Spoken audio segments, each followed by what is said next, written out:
Blue Troopers, Max and Max's Models here with my new adult sippy cup. We realized that out in the TARDIS,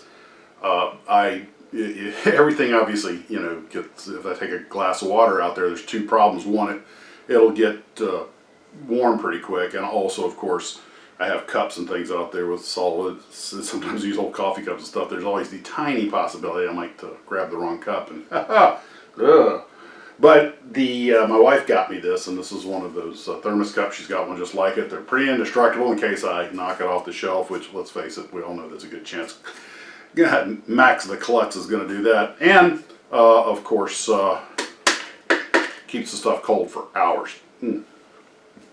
So, we just got back from the post office, and I had 4 things waiting on me. One was a letter from Douglas W. up in Westchester, Ohio. And he sent me a letter that says, Hi Max, enclosed to the SU decals I promised, including some tie insignias as well. One word of advice, consider using Solvaset. They tend to be somewhat resistant to other setting solutions. Hope you're enjoying retirement. I retired in 2022. Thank you, Douglas. I appreciate that. And I'll show a picture of these. These are going to be for the T-28 and hopefully Bird Dog that I'll do after learning about the Ravens during the Vietnam War that were flying the secret war in Laos. I got we talked about it on some of the shows, and I got very interested in it. So, and here we are. Okay, and here are the Laotian markings, and the roundels are the Thai markings. That's beautiful. That's perfect. Thank you very much. I appreciate that. Then from Barry, our friend Barry Steinley down in Lauderdale. We have another envelope. Oops. Come back here.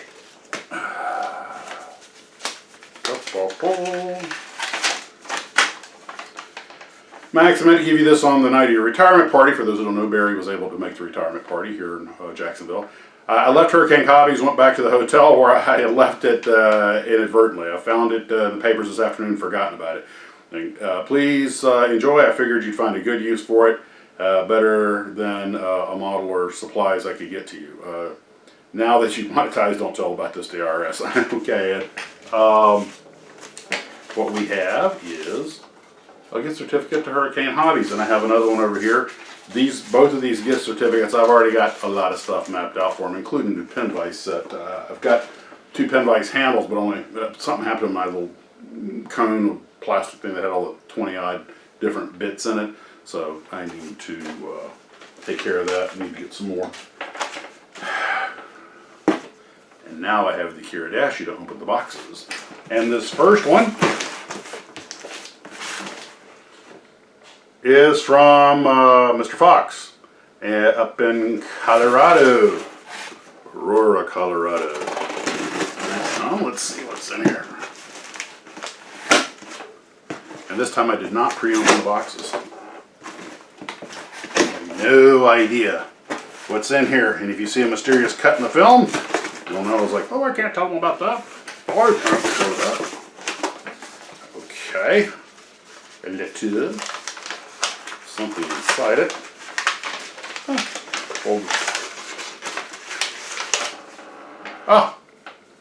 USS Alabama patch. Artemis Jura Nostra Defendere. SSBN 731. A submarine.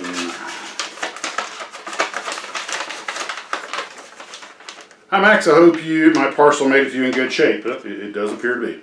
It's just a few models that I know I won't ever get to. Most came from Coalpar's 50% off table. A weakness of mine since I live only 5 miles from it. It's too bad I didn't know about that when I went to Coalpar's. And I got the bus ride all the way through Aurora plus a bus connection. Ooh, that was entertaining. I'm pruning my styrene stash down near zero. Hope you can find a home for them. Oh, got you covered, brother. Let's see. I've had some run-of-the-mill car kits. We gave them a couple of kids on my block. Mom didn't want them having war toys. Man, that just never stops. And that's Revell, 1971. How come you make war toys? You know, Luke Blazer's like, hey, look, you know, if the kids would buy more of the other stuff, I'd make it. But that's what they buy. That's that's what I make. So the armor figures are for you. I'm also sending a patch from my old boat. I was Uncle Sam's Yacht Club in the late 1980s. My real interest is building wooden ship models. Bruce, yeah, give this guy an email. That stash is only 4 kits tall, but it takes nearly a year to finish one, I believe it. Okay, that's some personal stuff there I won't share. I hope you know how much your channel means to we glue troopers. Watching Plasmo build a 1-350 Bismarck right down to the photo etch deep fryer baskets on the galley is entertaining, but most of us can't build at that level. Most humans can't build at that level. I'm pretty sure Plasmo's from outer space. Let's see, your channel's a place where perfection is a goal, but not a criterion for success. If it was, I wouldn't have any of my own models on it. Success is building a model just a bit better than the last one and having a good time doing it. Totally dig it. We all appreciate the content in the live stream and recognize that it takes a fair amount of work and commitment on your part, and Mrs. Max's models too. Enjoy your retirement, Max. Sip the whiskey, gulp the chocolate, and pet the cat when she permits. Cheers from Colorado, Tom. Well said, sir. Well said. I appreciate that. Well, let me see what we got in here. All right. Okay. Oh, okay. From Aoshima, the Japanese float plane, the US-2. And if I'm not mistaken, this is a turboprop redesign of a Martin design, I think, or at least it has that look. I guess any flying boat would. And this is in 1:144 scale. And by the way, guys, I believe this airplane, I know it's still in service, and I believe it's still in production, or at least components for it.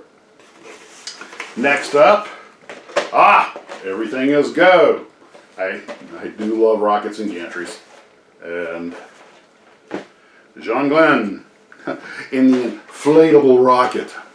And if you don't know what that means, basically the Atlas was, unlike the Mercury Redstone, I said that had all this intense ribbing and forming to make like an airplane structure with the aluminum wrapped around it.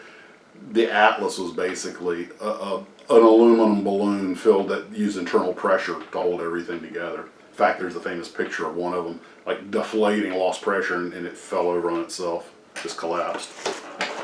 Okay, military miniatures. Oh, I'll make good use of these, 1/35 scale. And here we have the Wehrmacht Tank Crew set. And yes, Wehrmacht Tank Crews did wear black. And we have the regular military miniatures Field Commander set.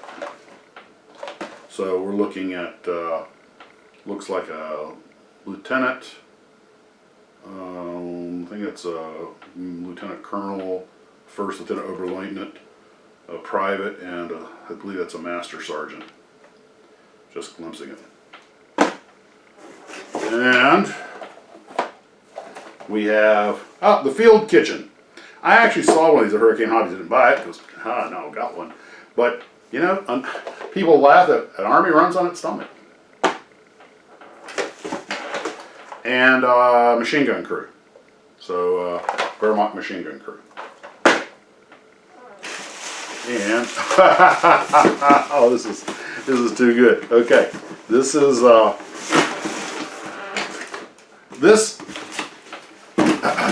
this is the Italeri V22 Osprey, and it's a 1/48 scale. Now I got one of these for next to nothing at that was already been started, and I don't know if it's complete at I think it was JaxCon. Everything was closing down. The kit had been started, so nobody wanted it, and I think he gave it like $5 or something. But I'm going to kit bash it. But I said, I was having trouble about kit bashing it because I was like, hell, damn it, the Osprey would look so cool on the shelf, but I really want to do a kit bash. Now I can have my Osprey and kit bash it too.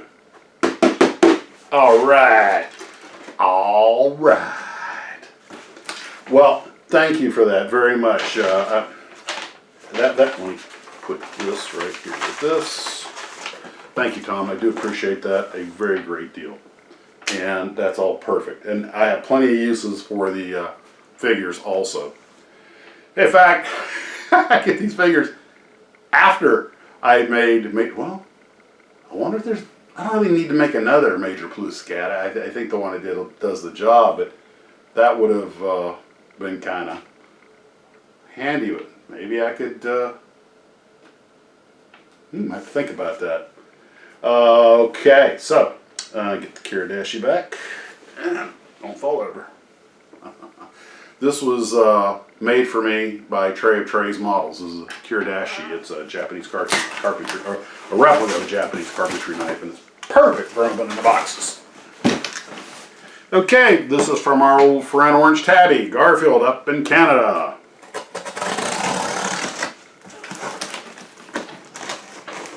I believe he said it was a Japanese carpentry knife. Anyway.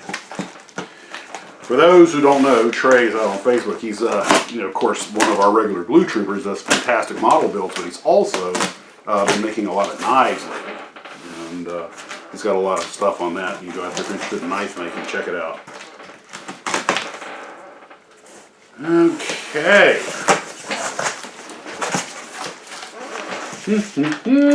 Good day, Max. Glad you're enjoying your retirement. A month ago, I went to Heritage Hobby Show at Hamilton Airport. Lots of nice builds, displays, and vendors, and of course a lot of restored World War II aircraft. Picked up a couple of kits for myself. I also picked up a lot of inexpensive oddball kits from old Eastern Bloc countries, as well as some older kits, all for you. Thank you. You're too generous, Garfield. Some interesting subjects. Test your knowledge as you unveil them. Oh, I didn't study for the quiz. So I had to package your 10 kits, some very interesting. And then you may want to put a couple on your museum shelf. The Revell kit has an original Canadian price sticker. Included are 10 model kits, a special CD, a kaiju book you'll enjoy, a history online of the greatest engines to come out of the UK, some Timmies, as usual, Dark Roast system, alright, and a Tamiya product to use on model car tires. Take care, stay safe, and keep on modeling. I'll catch you on your channel if the glaciers don't slide. Mrs. Orange Tabby, she who must be okayed, and her obedient servant, Orange Tabby. Alright, let's go.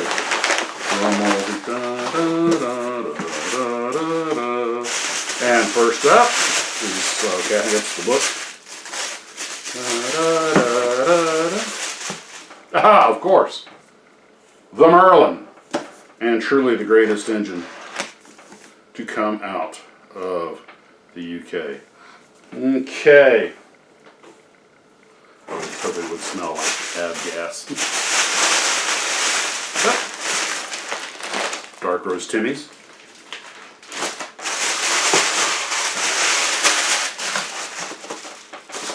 Okay. Haha. This is from a company called, is that Aero, the name of it? Produced by Aero Team, okay? And this is of the MiG-15 that surrendered itself to the Americans during the Korean War. Foreigner in a foreign sky. Interesting. Now, what I do know about this airplane is, you guys may be aware that we wanted to get our hands on a MiG-15 during the Korean War, so they had Operation Moolah that offered like $150,000 to any MiG pilot that would defect. Well, that didn't resonate with anybody in North Korea or the Russians, because what is $150,000? That meant nothing to them. The pilot who did it actually was just completely disenchanted and defected for good old-fashioned defection reasons, but he did get the money and lived the rest of his life here in the U.S. And don't remember his name offhand, but I'll probably look it up and put it up here at some point. But that I've actually seen this very airplane. It's still in the Museum of the United States Air Force. Not the Air Force Museum, the Museum of the United States Air Force in Dayton, Ohio. One of my great meccas. Alright, next. Alright, F-94B. This kit is by Heller, and 1/72nd scale.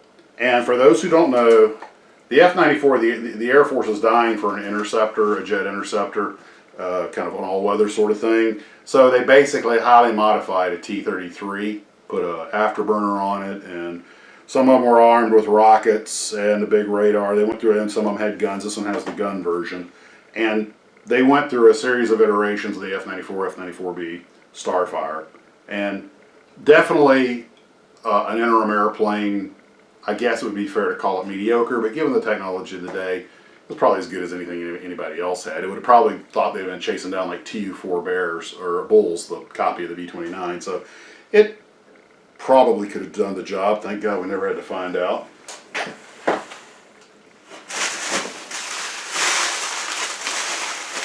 Okay. This is a... Whoop. fragile CDs. Okay.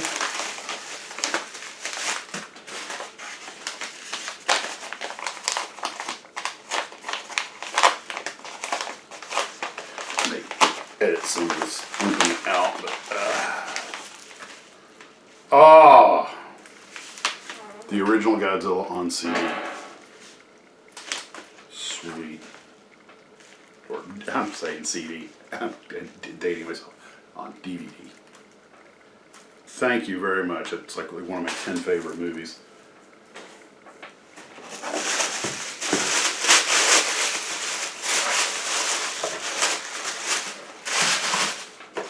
Alright, Hasegawa's SO3C Seagull. I actually have one of these built on float, so I put this one on wheels as it is on the box art. That's been up on that I built for the D-Day, or the Midway build video that I did years ago before the channel really got any traction. And I believe it was also the Hasegawa kit, although I'm pretty sure it had different box art. In fact, I think you see the box art on the old openings, so I'll probably use that, or by the time you're watching that, we'll have used that opening tonight, so put a note on there, pay attention. Now there's how you do a little, an Easter egg. What I can do is use the old opening and put a little arrow that says, this will be relevant later, or pay attention to this, you know, as the owner will kind of see who's really paying attention as the opening starts, and then that'll be because I believe it is this same kit, just in a different box.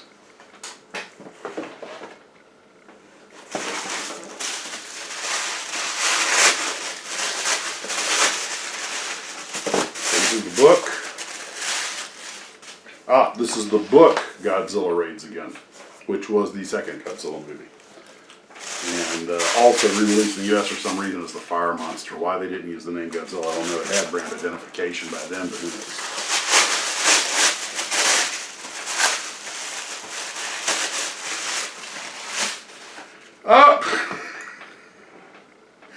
MIKRO 72.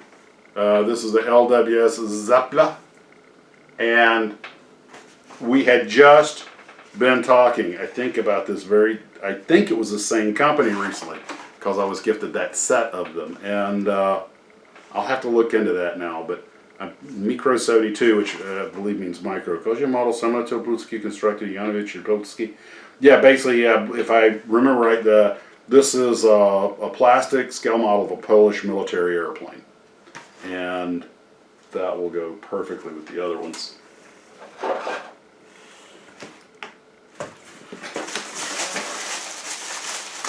Some of the Eastern Bloc stuff he was talking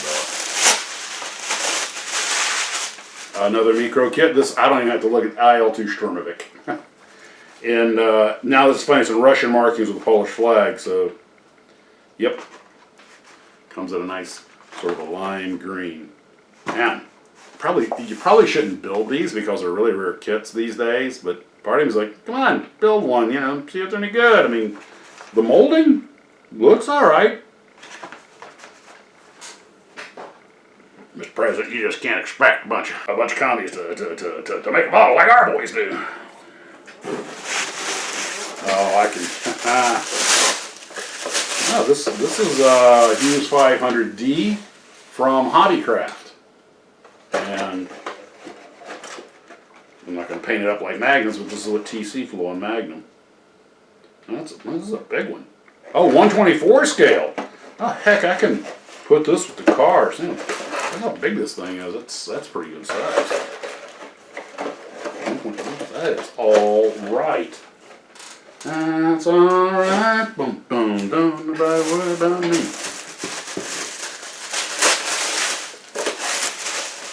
From Lifelike, 1911 triplane. That means this was, this is Lifelike Hobby Kits. Same people who did the Shawnee that I got, which was really originally an Adams kit. So I'm thinking this, off the top of my head, I'm going to look it up, but I think it might have been a Pyro kit. I am not rigging this one. I say that now, then I'll be done with it and go, challenge accepted. Good God, what a nightmare to rig. It makes a fully rigged ship look easy.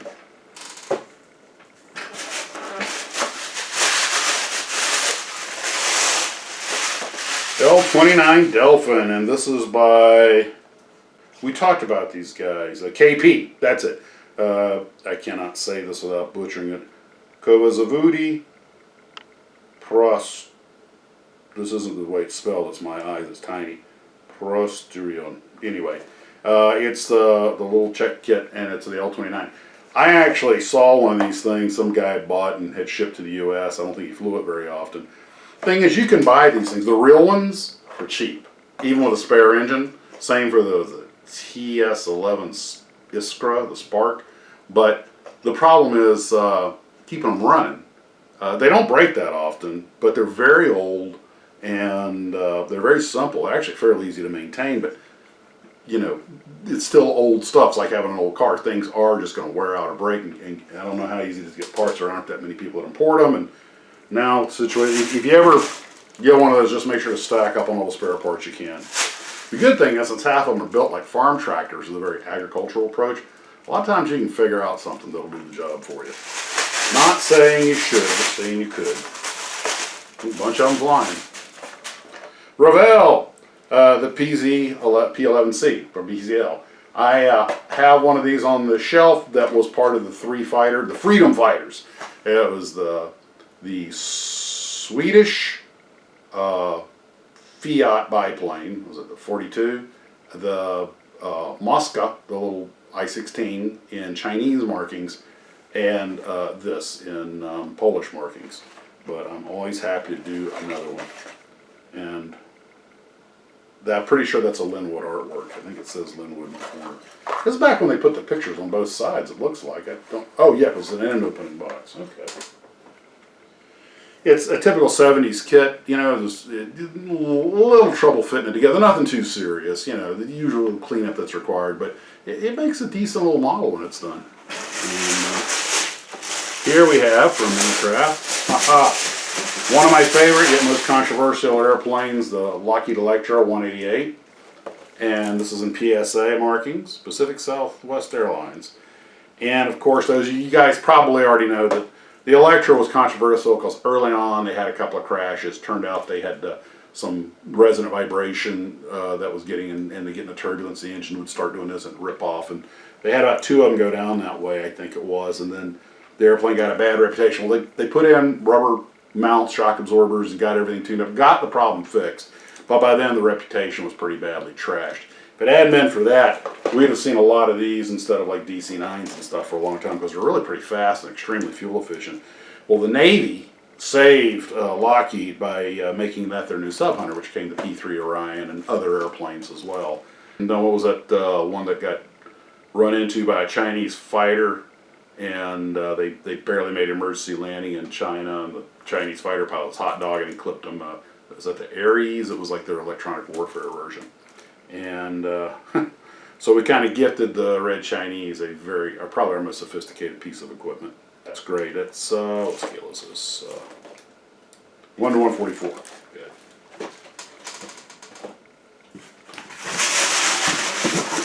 Oh! It's the bottom of the box. Had that feeling like when you're sitting there eating your popcorn and movie and you're reaching like, oh, it's the last one. Fun's over. So, Garfield, thank you very, very, very much. And thank you also, Tom. And thank you, Barry. And thank you, Mr. Warren. Guys, I do appreciate this very, very much. And I just got to make sure I keep I always keep all the letters.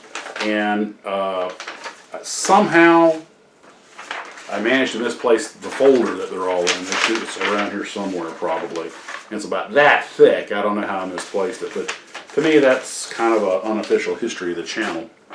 All the letters I've gotten from you guys and stuff, and all the gifts and everything else. So I'm debating. I got it over here. Reach over here.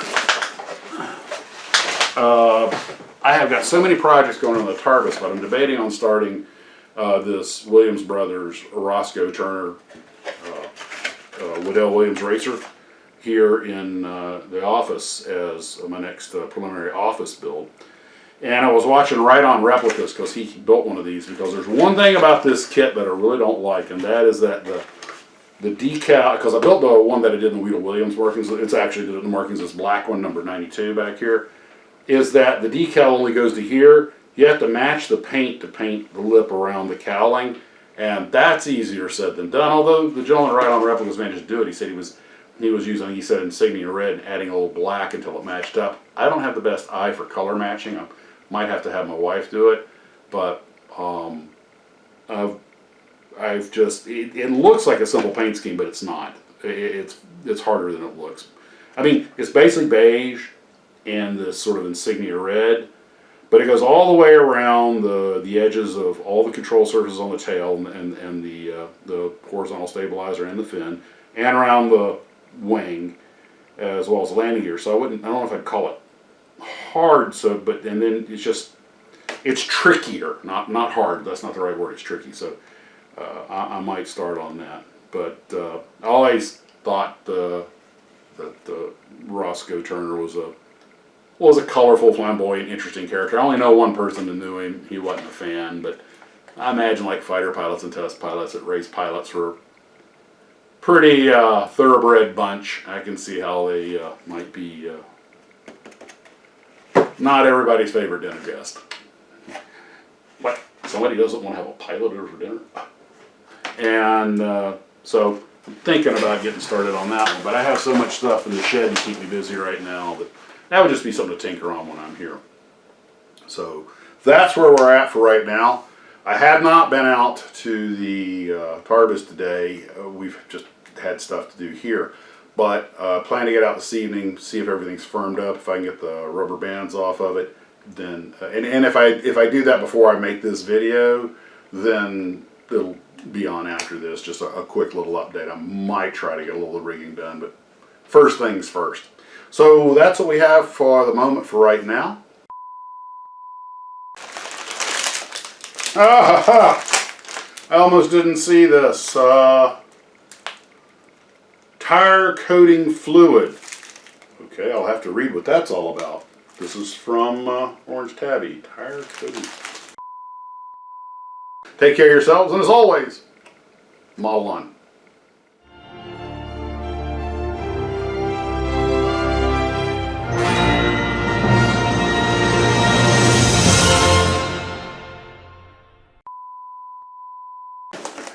Ooh, goody, goody, goody stuff.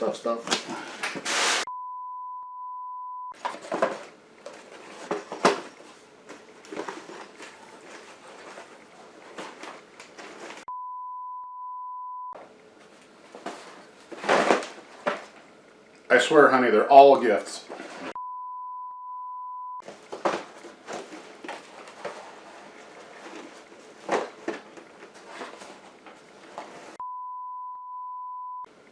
What? Don't be jealous.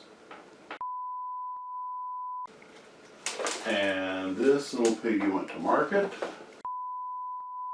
These are some decals for the... Yeah, come on in.